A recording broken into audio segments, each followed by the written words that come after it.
Ya, terima kasih Anda masih bersama kami. Bagi Anda yang baru saja bergabung, kami hadirkan kembali 3 berita utama hari ini.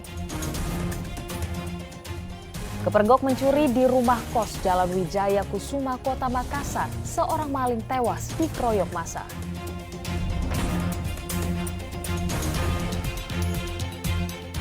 Tebing setinggi 100 meter di Dusun Kura, Kabupaten Toraja Utara, longsor menimpa 6 rumah dan 1 lumbung padi.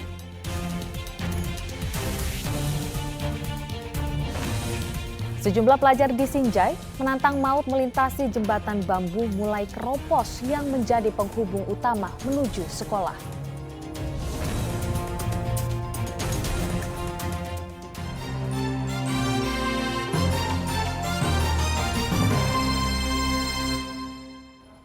Sejumlah calon haji di Makassar menarik tabungan haji dari sejumlah biro perjalanan meski sudah memiliki nomor kursi keberangkatan. Langkah ini menyikapi rencana kenaikan biaya perjalanan ibadah haji atau BPIH oleh Kementerian Agama yang dianggap memberatkan calon haji.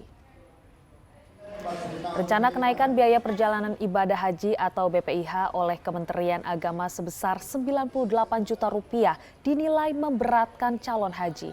Akibatnya, sejumlah calon haji di Makassar menarik tabungan haji dari sejumlah biro perjalanan meski sudah memiliki nomor kursi keberangkatan. Kementerian Agama masih menunggu keputusan DPR terkait persetujuan kenaikan BPIH. Jika harga BPIH tahun ini tidak naik, maka pemberangkatan tahun berikutnya tidak akan ada subsidi yang dikelola Kementerian Agama.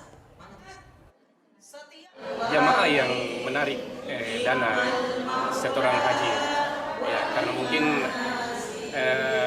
mungkin ada lama dan sebagian juga ada jamaah mungkin tidak sanggup itu masalah biaya dari pemerintah akan nantinya ada keputusan. Sejumlah pelajar di Kabupaten Sinjai terpaksa menantang maut melintasi jembatan bambu yang menjadi penghubung utama menuju sekolah. Mereka hati-hati melangkahkan kaki pada tiang bambu yang mulai keropos sambil memegang kabel listrik bekas. Bila hujan deras, kondisi sungai di bawah jembatan meluap dan mengancam jiwa warga yang melintas.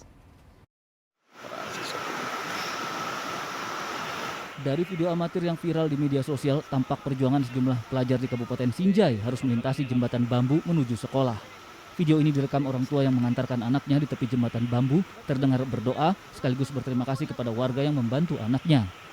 Para pelajar hati-hati melangkahkan kaki pada tiang bambu jembatan yang mulai keropos sambil berpegangan pada kabel listrik bekas. Bila hujan deras, kondisi sungai di bawah jembatan meluap dan mengancam jiwa warga yang melintas. Jembatan bambu itu penghubung utama Desa Polewali dan Desa Songing. Di 2 dusun ini yang selalu tiap hari lewat ini hampir 600-an 2 dusun yang ada di Desa Polewali itu dusun Jenda dan dusun Lengkese yang selalu lewat di sini. Kadang kalau ini kan jembatan selalu kita ganti setiap lapuk itu bambunya, kita upayakan supaya diganti. Memang ini sudah menjadi tanggung jawab kita supaya bagaimana ini siswa-siswa kita ini bisa menjangkau sekolah secepat mungkin. Ini berupaya bersama dengan Pak Desa Songi, bagaimana supaya ini kita kawal, kita sampaikan ke pemerintah daerah untuk supaya dibangunkan cepat ini. Mudah-mudahan dibangunkan, mudah-mudahan anak-anak itu kasihan perjalanan lancar, hujan kita tidak takut sebagai orang tua melintas di sini karena biasa diantar sampai di sini. Nanti melintas baru kita kembali sebagai orang tua. Mereka berharap pemerintah setempat segera memperbaiki jembatan dengan kondisi layak secara permanen. Andi Muhammad Sardi melaporkan dari Kabupaten Sinjai. Dinas Perindustrian dan Perdagangan atau Disperindak Goa melakukan pemantauan ke distributor minyak goreng merek Minyak Kita. Tindakan ini guna memastikan ketersediaan pasokan sekaligus menjaga stabilitas harga di tingkat konsumen. Inilah aktivitas di salah satu distributor yang menyediakan minyak goreng curah rakyat merek Minyak Kita dengan harga eceran tertinggi Rp14.000 per liter atau Rp15.500 per kilogram di Kabupaten Goa. Guna memastikan ketersediaan minyak kita di tingkat distributor, Dinas Perindustrian dan Perdagangan atau Disperindak Goa melakukan pemantauan. Pemerintah setempat memperbolehkan pengecer menaikkan harga minyak goreng bersubsidi dengan pertimbangan biaya transportasi saat pengambilan di tingkat distributor. Hingga saat ini, ketersediaan minyak goreng curah rakyat sesuai harga eceran tertinggi di Goa masih mencukupi sejumlah wilayah di Sulawesi Selatan. Atau stok minyak curah sendiri di Kabupaten Goa begini? Ya, ketersediaannya itu juga cukup. Ya minyak curah. Ada 20 ton per hari. Gitu. Ini kan ada dua ini Bu, minyak curah rakyat dan minyak kita. Seperti apa dari persyaratan dari Dinas Perindak Goa sendiri untuk pengecer? Artinya kan dari perindak ini, pasti kalau pengecer, dia mengambil dari distributor, pasti ada terangkat sedikit harganya. Karena ini kan dia menjemput sendiri pakai transport. Iya. Itu. Tetapi kita juga sampaikan, tidak boleh terlalu jauh melambung harga. Ya. Yang penting distributor ini menjual sesuai dengan harga head yang sudah ditentukan. Tidak hanya minyak goreng merek minyak kita yang langka dan mahal, harga bawang merah dan bawang putih di Pasar Minasa Maupa, Kabupaten Goa juga melonjak. Kenaikan harga dipicu berkurangnya pasokan seiring cuaca buruk. Dalam 2 pekan terakhir, harga bawang merah dan bawang putih di pasar tradisional Minasa Maupa, Kabupaten Goa melonjak. Kenaikan kedua bawang itu Rp38.000 per kilogram dari harga sebelumnya Rp28.000 per kilogram. Kenaikan harga dipicu berkurangnya pasokan seiring cuaca buruk, apalagi jelang bulan Ramadan, permintaan cenderung meningkat. Naiknya harga bawang menyusul mahalnya minyak goreng curah semakin memberatkan warga kelas menengah.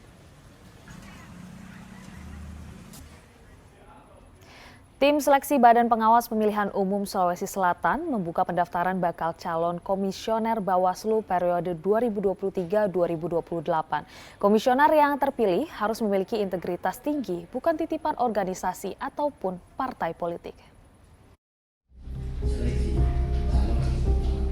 Pendaftaran bakal calon komisioner Bawaslu Provinsi Sulawesi Selatan telah dibuka oleh tim seleksi Bawaslu Provinsi Selatan.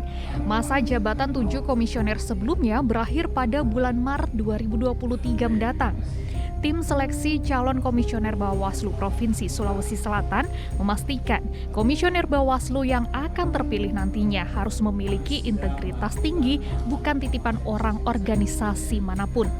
Adapun jadwal yang telah ditentukan oleh tim seleksi komisioner Bawaslu Provinsi Sulawesi Selatan tersebut, yakni pengumuman pendaftaran dibuka pada 1 Februari hingga 9 Februari 2023. Dan masa pendaftaran pada 10 Februari hingga 20 Februari 2023. Selanjutnya akan menyeleksi 14 nama calon komisioner menjadi 7 komisioner Bawaslu Provinsi Sulawesi Selatan periode 2023-2028. Kita menyaring dan menjaring orang-orang yang kemudian punya integritas yang tinggi seperti itu. Tidak akan ada itu ya Bu? Ya, isu yang kalau persoalan isu itu ya silakan teman-teman beropini ya. Kami tidak ada wewenang di situ, tetapi kita akan melaksanakan tanggung jawab atau amanah yang diberikan kepada Timsel. Kami akan melakukan upaya itu untuk mencari betul-betul orang yang memiliki integritas. Karena biaya demokrasi itu sangat mahal dan kami punya tanggung jawab beban moral itu sebagai tim seleksi untuk kemudian betul-betul mencari orang yang terbaik. Adapun ketentuan syarat terhadap bakal calon komisioner Bawaslu tersebut, yakni minimal berusia 35 tahun dan mereka yang mendaftar tidak pernah dihukum 5 tahun penjara serta bebas narkoba. Hingga dalam kurun waktu 5 tahun diketahui tidak pernah berafiliasi dalam partai politik manapun. Raisa Habu melaporkan dari Kota Makassar. Informasi tadi mengakhiri jumpa kita. Atas nama rekan bertugas, saya Priscilia Claudia mengucapkan terima kasih atas kebersamaan Anda. Selamat beraktivitas dan sampai jumpa.